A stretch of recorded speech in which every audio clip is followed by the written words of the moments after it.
सो hello everyone. तो S B I P O 2026 की notification 2-3 महीने में आने वाली है and so many student ask me how I cleared S B I P O. तो इस वीडियो में बताऊंगा मैं अपनी स्ट्रेटजी कैसे मैंने एग्ज़ाम क्लियर किया along with the sources I used. So let's get started. तो S B I P O मैंने 15 डेज़ के अंदर क्लियर किया। Yes, I cleared S B I P O within 15 days, that too with self studies without taking any help of coaching मैंने नहीं ली। Self studied से exam clear किया, that too while working in hectic job. तो मैंने जो S B I P U है third attempt में क्लियर किया। फर्स्ट टू अटेम्प्ट में I reach till the interview but didn't able to clear the final cut off मैं clear नहीं कर पाया था। और थर्ड अटेम्प्ट में मैंने फाइनली एग्ज़ाम क्लियर कर लिया। और एक बात और बताना चाहूँगा, आपके साथ शेयर करना चाहता हूँ कि जब मैंने फर्स्ट अटेम्प्ट दिया था S P I P O का, तो I miss selection. Final selection को मैंने बस 0.01 मार्क्स से मिस किया था। So yeah this is the least possible margin someone can miss the final selection. लेकिन फेलियर से डिसअपॉइंटमेंट होने की जगह मैंने उसको यूज किया। I use that to fuel my preparation in further. तो उसके आगे को मैंने यूज किया। और उसके बाद मैंने सेकेंड अटेम्प्ट भी दिया था, उसमें भी मैं 2 मार्क्स से रह गया था to make the final selection. But in third attempt I finally clear the S B I P O. तो थर्ड अटेम्प्ट में क्लियर करने के पहले I was working Bank of India as a P O, क्योंकि उसके पहले मैं I P S P O first attempt में मैंने क्लियर किया। तो I was working in Bank of India. तो जब S B I P O की नोटिफिकेशन आई तो आई वाज मेक श्योर कि जो मेरी 2 बार मैं फेल किया था, तो I was so motivated to give this exam and clear this most prestigious examination in India. और इसकी जो मेंस होती है S P I P O की, which is one of the toughest mains. In fact अब ये कैट लेवल जैसी हो गई है, कैट के लेवल के आसपास की मेंस के क्वेश्चन पूछे जाते हैं। तो जब नोटिफिकेशन आई थी एस पी ओ का, तो I was working in Bank of India. और वो बहुत हेक्टिक ब्रांच थी, I didn't have much time. और मेरे पास सिर्फ 15 दिन था प्री मेंस के लिए। तो मैंने जो स्टार्ट से ही मॉक लगानी के लिए स्टार्ट कर दी थी। मेरे न्यू पैटर्न क्वेश्चन प्रैक्टिस किए, क्योंकि मेरे अरिथमेटिक के जो कॉन्सेप्ट थे वो पहले से ही क्लियर थे। तो आई स्टार्ट टेकिंग मॉक्स, और मॉक्स में जो भी मेरे वीकर टॉपिक्स पे जिसमें मेरे कम मार्क्स आ रहे थे, उसको मैंने एनालाइज किया और उसको तब तक उस पर वर्क किया till the time my marks got in improve in the मॉक्स। तो ये मेरी स्ट्रेटजी थी। और इंग्लिश में भी मैंने रीडिंग कंप्रिहेंशन पे ज़्यादा फोकस किया। I use to read English newspaper, क्योंकि उससे मेरी कंप्रिहेंशन स्किल स्ट्रांग हुई। और जो S B I P O में मेंस में इंग्लिश के क्वेश्चन होते हैं, मोस्टली रीडिंग कंप्रिहेंशन बेस्ड होते हैं। मीन्स आपको पैराग्राफ दिया रहेगा, then you have to answer the question. आपको रीजनिंग थोड़ी लगानी होगी अपनी, कि उसमें कंप्रिहेंशन में क्या है, then you have to solve the question. तो nearly most of the question comprehension based होती है, चाहे वो सेंटेंस कनेक्टर हो, सेंटेंस में एरर निकालना हो। तो do make the habit of reading any English newspaper online और ऑफलाइन। इससे आपकी करंट अफेयर्स भी स्ट्रांग होगी, इंटरव्यू में भी हेल्प मिलेगी, और आपकी डिस्क्रिप्टिव जिसमें ऐसे लेटर पूछते हैं वो भी स्ट्रांग होगी। तो मैंने जो एस थर्ड अटेम्प्ट में क्लियर किया, उसमें मैंने ऑब्वियसली मेंस की प्रिपरेशन स्टार्ट से ही करी थी, क्योंकि प्री के बस मैं मॉक्स लगाता था, और मैं प्री के मोस्टली 2 मॉक्स लगाता था पर डे। और मेंस के मैं मॉक 2 दिन में एक बार लगाता था। और आई वॉज मेकिंग श्योर कि मॉक्स में मेरे 90 परसेंटाइल से ऊपर स्कोर रहे, एंड कि वो ग्राफ ऊपर जाता रहे। लेकिन मैं आपके साथ और शेयर करना चाहता हूँ, जब मैंने S P I P O pre का फर्स्ट मॉक लगाया था, तो मैंने 40 मार्क्स ही आए थे। तो आई वॉज सो डिमोटिवेटेड। वो भी प्री में 40 मार्क्स आए मुझे out of 100, which is well below the average.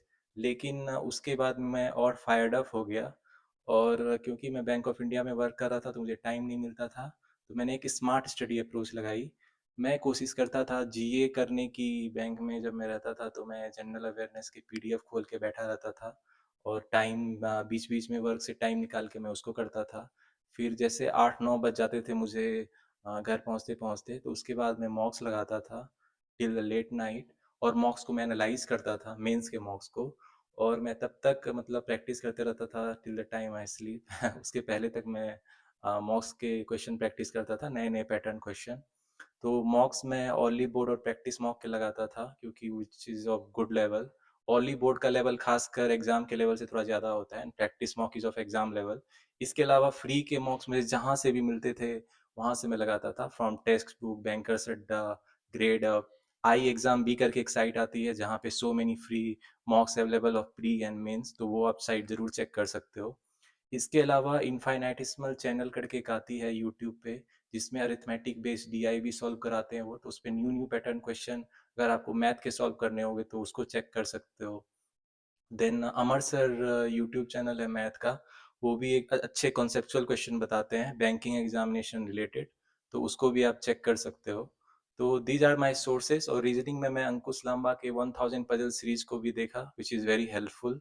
और इंग्लिश मेरी स्ट्रांग थी पहले से, तो मेरी स्ट्रेटजी थी कि मेरे I have very less time to clear SBI PO, तो मुझे टू द पॉइंट प्रिपरेशन करनी थी। तो मैं टू द पॉइंट प्रिपरेशन करा, मतलब जो ज़रूरी चीज़ें थी, जो मेरे स्ट्रॉन्ग टॉपिक थे, उसी को मैंने वर्क करके एग्ज़ाम क्लियर किया। जो भी टॉपिक मेरी वीक्स थी, और तो क्योंकि मेरे पास टाइम नहीं था उसको इम्प्रूव करने के लिए, तो आई मेक श्योर मैं अपने स्ट्रॉन्ग टॉपिक पे ही फोकस करके एग्ज़ाम क्लियर करूँ। तो मैंने इंग्लिश, जीए और डिस्क्रिप्टिव में ज़्यादा स्कोर करने की कोशिश करी, और क्वांट और रीजनिंग मुझे एवरेज भी था तो चलेगा, बट 3 सेक्शन मुझे स्ट्रॉन्ग, मतलब अच्छे मार्क्स उसमें स्ट्रॉन्ग करने ही थे, तो वो मैंने फोकस करके चला। क्योंकि आपको पता है descriptive is of 50 marks in SPIPO, it plays in important role in selection to the interview. और मुझे पता था once I make it to the interview I will definitely clear it, क्योंकि interview is one of the my strongest point, क्योंकि I have good communication skill and I can convey whatever I have to say in a very confident way to the interviewer. तो बस मुझे make sure करना था कि किसी तरह मैं S P I P O mains clear कर लूँ, कटअप से जितना भी ऊपर हो चलेगा, since I am confident to well in the interview. तो मेरे इंटरव्यू में मार्क्स जो फाइनल थे वो 47 आउट ऑफ 50 थे। तो yes, I got finally selected in S P I P O, और कटअप से मैं वेल अबव था। तो yes, this was my strategy. अगर आप एस की प्रिपरेशन कर रहे हो तो नोटिफिकेशन आने के बाद भी आप एग्ज़ाम क्लियर कर सकते हो, बस आपकी स्टडी अप्रोच क्लियर होनी चाहिए। अरिथमेटिक टॉपिक के कॉन्सेप्ट क्लियर कर लो, इंग्लिश ग्रामर के जो थोड़े बहुत रूल है उसको आप पढ़ लो, पजल में रीजनिंग अरेंजमेंट है उसको अच्छा कर लो, एंड इन इंग्लिश में कंप्रीहेंशन स्किल अपनी अच्छी करो। Read an any English newspaper, it will help you in English descriptive as well as in interview. GA में भी हेल्प करेगी। और जीए हमेशा स्टार्ट से करो, क्योंकि जैसे ही एसपीआईपीओ प्री होगा, मेंस के लिए आपके पास ज़्यादा टाइम बचेगा नहीं, क्योंकि मेंस के लिए बहुत कम टाइम मिलता है। तो जीए स्टार्ट से ही पढ़ो, और मोस्टली क्विजेज और एमसीक्यूज करो, ताकि आपको याद रह सके ज़्यादा टाइम के लिए। मैंने अफेयर्स क्लाउड के मंथली पॉकेट पीडीएफ से पढ़ी थी, जिसमें ब्रीफली सारी टॉपिक्स दी हुई होती है। उसके बाद मुझे क्विजेज एमसीक्यू जहाँ से मिलता था मैं वहाँ से करता था। So yes, do GA from start. तो अगर आप एक प्रॉपर स्ट्रेटजी बना के चलोगे तो आप कम दिन में भी S B I P O clear कर सकते हो, 2-3 महीने में क्लियर कर सकते हो। But you need that smart study approach. उसके लिए मेरे चैनल पे एक वीडियो भी है, how to study smart in smart way for the coming banking examination in 2026, तो उसको आप जरूर चेक करना। एंड इसके अलावा और भी banking exam related strategy video मेरे चैनल पर देख सकते हो, और अरिथमेटिक टॉपिक्स रिलेटेड वीडियो भी मैं बनाता हूँ। तो do subscribe to my channel The Success Mantra for the more helpful videos for you in the coming time.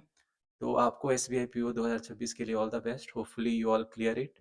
और this is one of the most competitive examination, seats अब कम हो रही है and competition is increasing. So make sure to increase your level as per the exam requirement, अपना level बढ़ाओ, and hopefully you will clear this most prestigious examination in India. So yeah, all the best.